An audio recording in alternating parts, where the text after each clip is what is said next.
কর্ণ চ্যাটার্জির গুন্ডারা টটিনির উপর হামলা করলে শিবপ্রসাদ এসে তাকে বাঁচিয়ে নেয়। হ্যাঁ বন্ধুরা, পরশুরাম ধারাবাহিকের আজকের পর্বে ধারাবাহিকের শুরুতে আমরা দেখতে পাই কর্ণ চ্যাটার্জি স্পেশাল ব্রাঞ্চের অফিসে গিয়েছে পরশুরামের সাথে দেখা করার জন্য।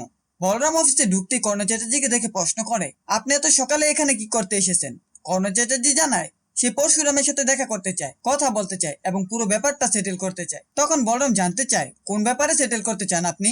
কর্ণ চ্যাটার্জি উত্তর দেয়, আমার ছেলের একটা ভবিষ্যৎ রয়েছে, এই ব্যাপারটা নিয়ে আমি পরশুরামের সাথে সেটেল করব। বলরাম কর্ণ চ্যাটার্জিকে সতর্ক করে দেয় এবং বলে, এই কথাটা পরশুরামকে বলবেন না, তা না হলে তার চেম্বার কিন্তু চলবে না।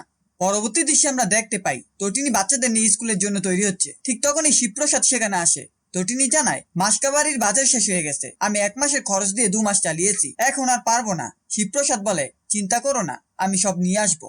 এরপর বাচ্চারা স্কুলে চলে যায়। শিবপ্রসাদ দরজা বন্ধ করে ভেতরে আসে। ঠিক সেই সময় তার ফোনে বলরামের কল আসে। বলরাম শিবপ্রসাদকে জানায়, কর্ণ চ্যাটার্জি আপনার সাথে কথা বলতে চায়। শিবপ্রসাদ বলে, ঠিক আছে, ফোনটা দিয়ে দাও, তবে যেন নাম্বারটা না বুঝতে পারে।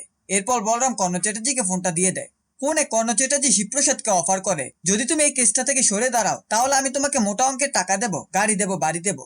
শিবপ্রসাদ উত্তর দেয়, আপনি একটা অন্যায় ঢাকতে গিয়ে আরেকটা অন্যায় করছেন, আমাকে ঘুষ দেওয়ার চেষ্টা করতেন।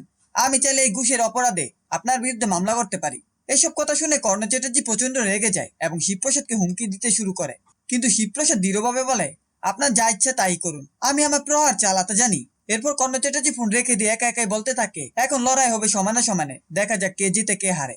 এরপর আবার বলরাম শিবপ্রসাদকে ফোন করে সাবধান হতে বলে। সে জানায় কর্ণ চ্যাটার্জি হয়তো আবারও তটিনী এবং বাচ্চাদের উপর হামলা করতে পারে।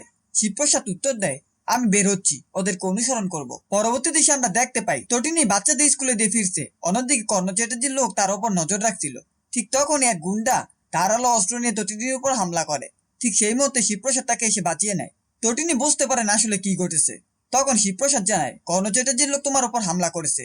এরপর তটিনী কর্ণ চ্যাটার্জিকে ফোন করে বলে, আপনার লোকেরা আমাকে মারার চেষ্টা করেছে, কিন্তু আমার স্বামী আমাকে বাঁচিয়ে নিয়েছে। আজ থেকে আপনাকে একটা নতুন নাম তাড়া করে বেড়াবে, সেটা হচ্ছে তটিনী গাঙ্গুলি। আপনি হয়তো ভুলে গেছেন, কিন্তু আমি ভুলিনি। একথা শুনে কর্ণ চ্যাটার্জি অনেক রেগে যায় এবং বলে, মিথ্যে কোনো এভিডেন্স আমার বিরুদ্ধে আনবে না, কতবার তুমি বাঁচবে? আমার লোকেরা রক্তবীজের মতো, যেখানে তোমাকে পাবে সেখানে শেষ করে দেবে। এরপর শিবপ্রসাদ তটিনীকে বলে, আর ঝগড়া করো না, বাড়ি চলো। শেষ দৃশ্যে আমরা দেখতে পাই শিবপ্রসাদ তটিনীকে নিয়ে বাড়িতে আসে এবং তাকে ভেতরে পাঠিয়ে দিয়ে সে বলরামকে ফোন করে জানায় তটিনীর উপর হামলা হয়েছিল, যে হামলা করেছে তাকে আমি চিনি, আজ রাতে হবে অ্যাকশন। এই ছিল পরশুরাম ধারাবাহিকের আজকের আপডেট। ভিডিওটি ভালো লাগলে চ্যানেলটিকে সাবস্ক্রাইব করে পাশে থাকা বেল আইকনটি অন করে দিন এবং আপনাদের মূল্যবান কমেন্ট করতে ভুলবেন না।